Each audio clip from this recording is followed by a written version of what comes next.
Bienvenue à toi qui regarde cette vidéo. Aujourd'hui, deux choix avec le tarot occulte.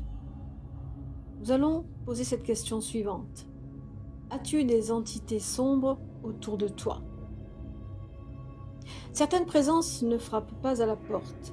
Elles glissent dans les silences, se nourrissent d'émotions basses, s'installent dans les coins de l'âme qu'on oublie de purifier. Mais parfois, elles ne sont pas là pour nuire. Parfois, elles enseignent, elles forcent l'éveil. Ce tirage ne cherche pas à faire peur. Il révèle, il éclaire les zones d'ombre, là où ta lumière hésite à briller. Tu vas choisir l'un de ces deux chemins. Choix numéro 1. Nous avons en première carte le diable. Oui, une ou plusieurs entités te suivent. Mais elles ne sont pas venues par hasard. Elles se nourrissent d'une dépendance, d'un attachement toxique, d'une faille émotionnelle profonde que tu n'as pas encore guérie.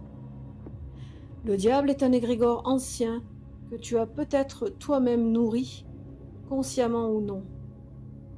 Tu ne le combats pas. Tu l'as invité par blessure. Ces entités sont comme des parasites affectifs. Elles vivent dans tes failles, t'empêchent d'agir librement, influençant tes désirs. Elles ne te possèdent pas. Elles s'ancrent dans ce que tu refuses de regarder. Deuxième carte, le 9 d'épée. Les entités autour de toi amplifient tes peurs, tes cauchemars, ton anxiété. Elles adorent les nuits sans sommeil, les pensées en boucle, les culpabilités mal digérées.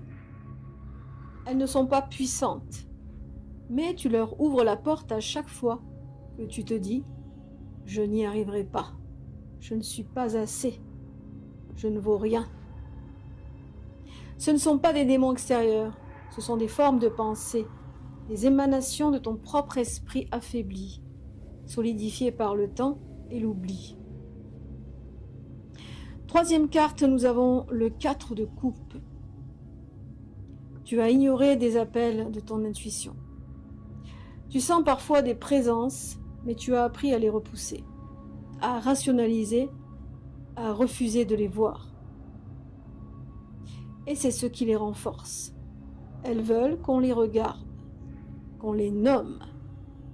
Elles vivent dans ton refus de ressentir pleinement ce que tu portes.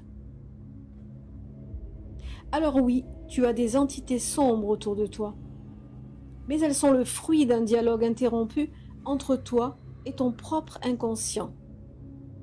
Ce que tu es venu réparer dans cette vie, réintégrer les parties rejetées de toi-même.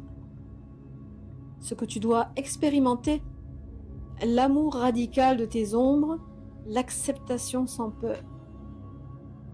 Alors elles partiront, car elles n'auront plus rien à mordre. Choix numéro 2. Nous avons en première carte le jugement. Tu es porteur ou porteuse d'un héritage karmique ou ancestral, lié à des entités, des esprits non libérés ou des pactes noués dans le passé familial ou ésotérique. Tu as été choisi pour réveiller, purifier et trancher. Le jugement n'est pas une malédiction, c'est une mission. Les entités autour de toi ne sont pas forcément hostiles, mais elles te pressent, te bousculent, t'éveillent. Elles veulent être libérées. Elles veulent que tu reconnaisses ce que ta lignée n'a jamais osé purifier. Nous avons en seconde carte le 7 de bâton. Tu es en résistance. Tu sens leur présence et tu te protèges, parfois même inconsciemment. Mais tu n'as pas encore accepté ta position d'intermédiaire. Tu es celui ou celle qui doit affronter les ombres du passé pour dégager le chemin. Tu portes une force magique ancienne, mais tu ne l'as pas encore assumée pleinement.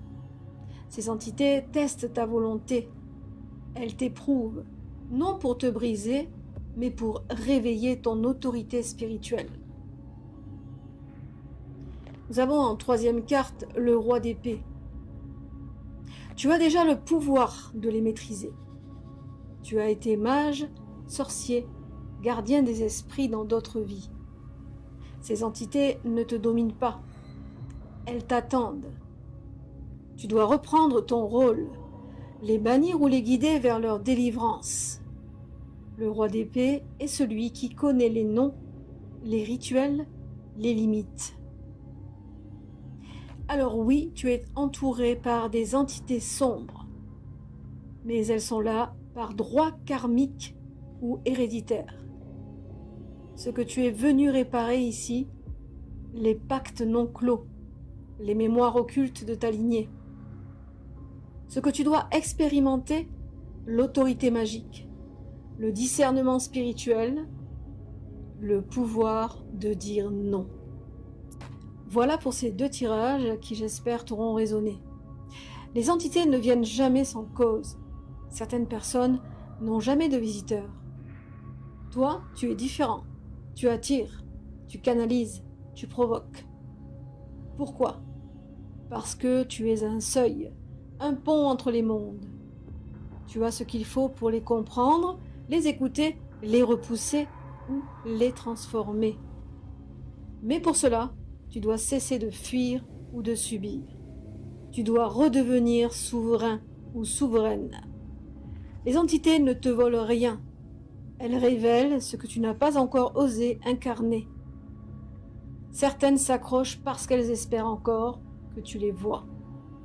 D'autres parce qu'elles ont trouvé en toi un hôte sans rituel, sans ancrage, sans feu. Mais désormais tu sais. Et dans ce savoir, le pouvoir revient à toi. Reprends ton espace, reprends ton nom, et si l'ombre parle encore, tu sauras y répondre. Quant à moi, je te retrouve la semaine prochaine.